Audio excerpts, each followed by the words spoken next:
Welcome to Slash Forward. Not many films can expertly combine creeping dread, explosive violence, and action movie quips in a way that's completely off the wall, but that also works. This was accomplished in the 1998 film Deep Rising, possibly the craziest movie you've ever seen. You can be the judge as we open on warnings of the depths of evil and unknown horrors that reside in the deepest, darkest recesses of the ocean. But if we didn't already know that, this story explores the mysteries of those things that would desire to swallow us whole. And this is driven home by an inhuman POV exploration of some shipwrecks that seem to be fairly enticing. We then find ourselves immediately topside with a ship cutting across the rough waves in inclement weather, piloted expertly by rogue Captain Finnegan and his merry band of degenerate sea persons. He's got Layla helping navigate from the bow and Pantucci handling engines and IT as the navigation systems go down, making it incredibly difficult to maintain his current speed. He and the crew were hired by some shady benefactors to deliver them out into the middle of nowhere. There's a high likelihood of illegal activity here, but Finnegan's most valuable trait is his ability to get a job done and keep his mouth shut when the pay's right. We then swoop in on an ocean liner filled with every hedonistic excess you could ever imagine. Gambling, fire dancing, erotic waitstaff, and so forth. It's every type of entertainment presented all at once. The festivities are interrupted briefly by Simon Canton, the owner-operator of the Argonautica. He welcomes all of the patrons to the maiden voyage of this pleasure cruise for the ultra-wealthy. So beautiful, so elegant, so rich. Yes. Laugh about your wealth and hold nothing sacred. But among the crowd are opportunists like Trillian St. James, here under false pretenses not to spend tremendous riches but to pilfer them. She wastes no time enacting her plan, pausing only for a moment outside to take in the majesty of two humpback whales mating. Back on the Clipper, the mercenary passengers cut it up and have some good bro time talking about what bros like. For instance, making love, or who would win in a sword fight with their dicks. You know, guy stuff. Pantucci penetrates their ranks unnoticed so he can take a little peek in their supply locker. While in radio communication about the continuing radar issues, he uncovers a cache of torpedoes they've brought on board. He's then discovered and initiated into the crew, but having only a skeleton crew to begin with, Finnegan lays down the law as captain, pointing out how necessary it is for his engine man to remain unmolested. That's even if, as Hanover points out, he was being a bit nosy. But it's hard to pull the reins in when the boys start stomping spines. So Captain forces a standoff that eventually results in the two leaders calling a temporary truce. Back on the cruise, Trillian strolls into the security locker, which the captain apparently has full access to, along with all of its contents. But no matter, because Simon knows everything that happens on his ship. They even have her entire rap sheet already. Assuming she will continue to cause trouble, they banish her to the unfinished brig. She arrives, but with Simon's billfold.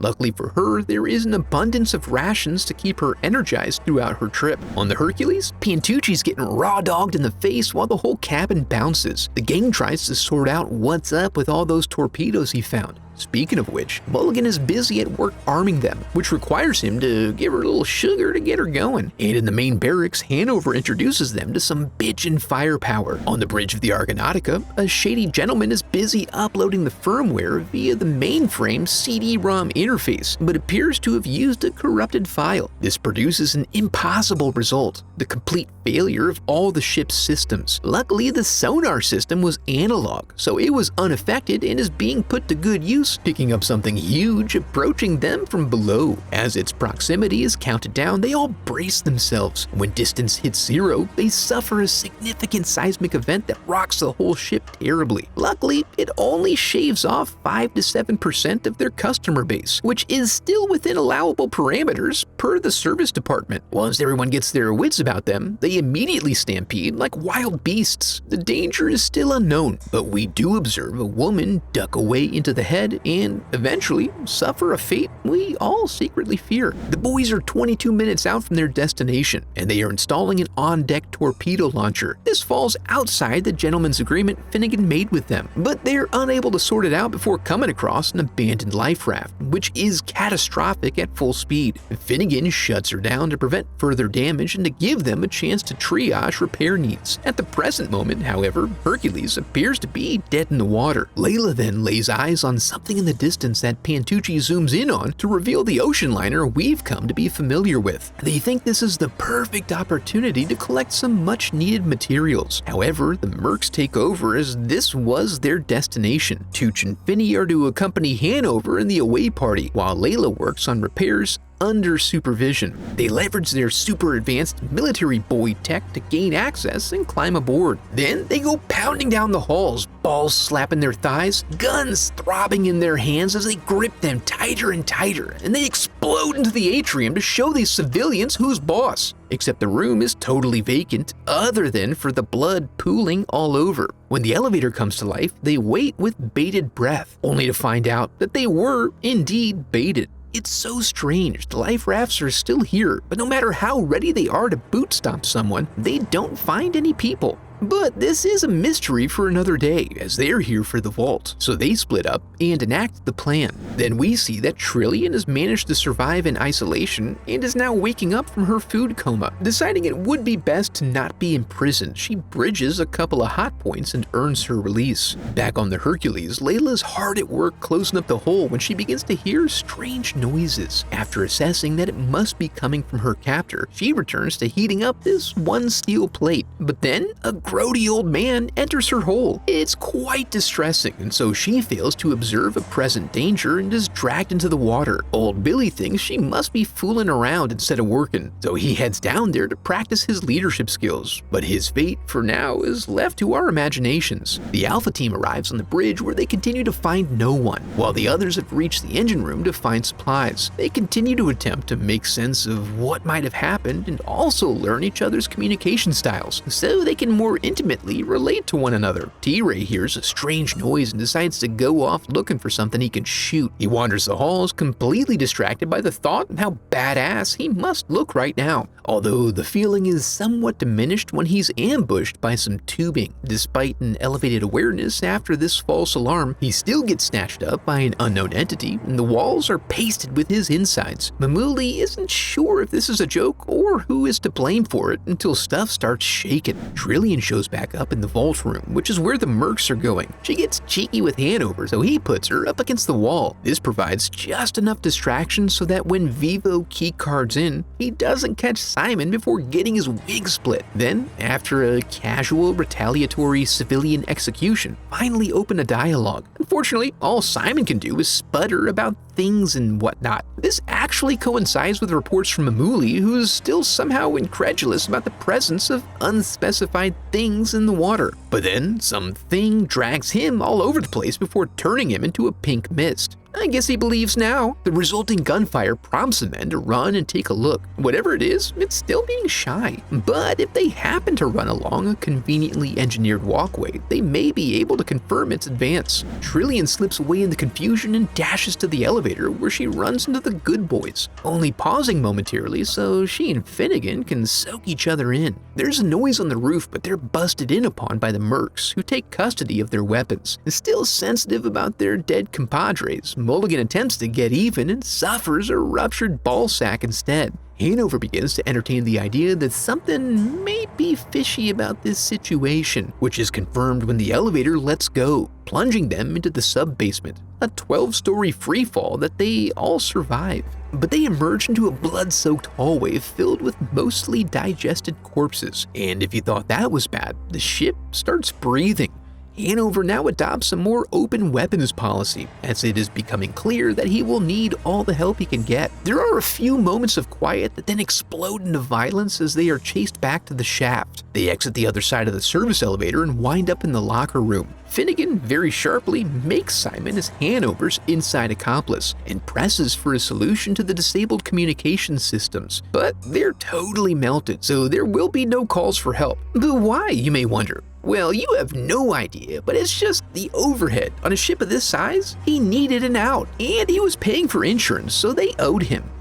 You mean we're all gonna die because you screwed up on the map? Yes, exactly that. Of course, the passengers were meant to survive, but intent is hotly disputed right now. And while they dispute, their guest finally appears. They shoot open what must have been its belly because a partially digested Billy is released into their midst. He gives them a little show, and they reopen fire, even though they don't know what part of the thing they're firing upon. In a brief interlude while everyone's scattering, Trillian seems to offer up a handy in exchange for a ride on the Hercules. Can you get me a cold beer? But Finnegan's a gentleman. Then they get a close-up of one of their pursuers, a mindless, blind hunting and consuming machine. Finnegan takes a good long look before Trillian unloads on that mother and they run off. The gang converges on a catwalk just in time to watch the captain get folded up and drawn through a grate. Then they all start busting. It's all so confusing. Luckily, Simon knows a bunch about the deep ocean and suggests these are relatives of a smaller sea creature that tends to get bigger at greater depths. If so, these bad boys are taking their victims alive, sucking them dry, and excreting the leftover skellies. Not sure if this info really changes anything for them, but Finnegan now asserts his intent to get to his ship, leaving Hanover to be a follower or die. They make it halfway through the steam room before the lights go out, so they have to take it slow and steady, but in the end, they only find one way to go. Finnegan volunteers to scout ahead with Hanover and Mulligan as backup, and despite the tense situation, it really couldn't have gone better. They don't send the signal back yet, but the stragglers are forced to advance. They have a pretty successful round of injuring it before proactively heading under. Mason takes up the rear, putting him in a predictably vulnerable position. Luckily, he has the wherewithal to arm a plasma charge beforehand,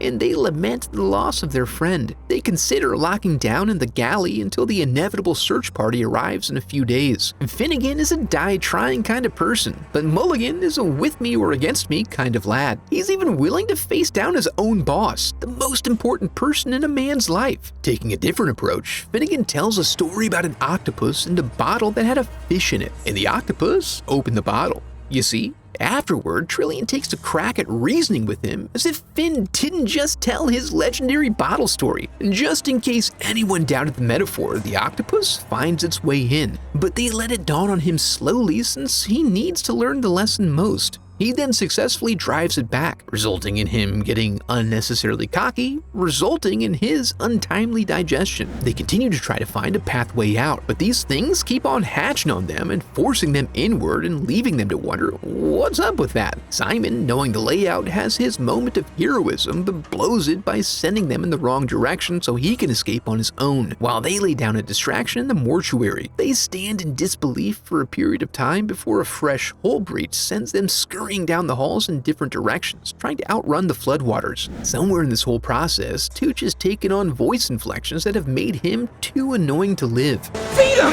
All I got is a wet stick of gum and a breath mint! What are we gonna feed him? So Hanover tries to sacrifice him for the greater good, but he manages to tuck away into a dumbwaiter. At that moment, some of them emerge above deck and a few bolts of lightning reveal an island nearby. While inside, Pantucci's looking for a place to take a rest due to his new leg hole, but Hanover shows up to ruin it. He's acting awfully strange, and we pull back to discover that he's buried up to his taint in deep ocean graboid. Recognizing the look on his face to be one of pleading, Pantucci gives him the whole-ass gun instead of just one bullet. But it all balances out as he takes a pot shot at his homie, which actually was the only bullet, so he damns himself to a slow and uncomfortable death.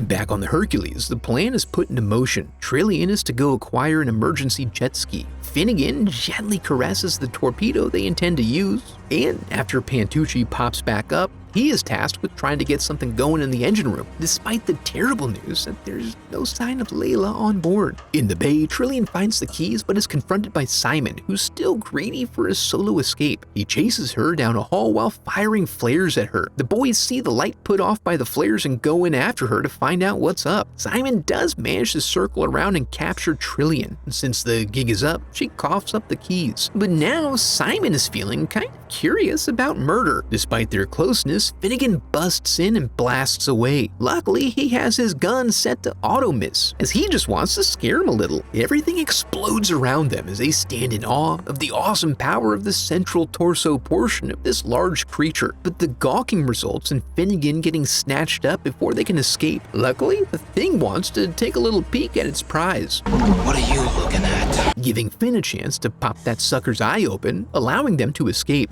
When they return, Pantucci is gone, and he never removes his lucky hat, so you know it's for real. While they go back for the jet ski, Simon sees his chance to stow away, and in his desperation, leaps off and only suffers a simple open compound spiral fracture of the shin, and he loses his glasses. Back in the cargo bay, Finnegan attempts to get a running start, but they're cut off. They try to redirect but hit roadblocks at every turn, requiring some pretty fancy ski-doing and gunplay to find a pathway out. On the Hercules, Simon discovers the ship is locked into autopilot and on an arcing pathway back toward the Argonautica to deliver its full payload directly into her underside. Luckily, explosions this big take a while to run their course, and so they continue maneuvering within her guts until they find the exit ramp and get spit out like a dead tooth, while everything else is immolated within. They have just enough juice to make it to shore, but the Ski-Doo is toast at that point. But oh, the carnal possibilities.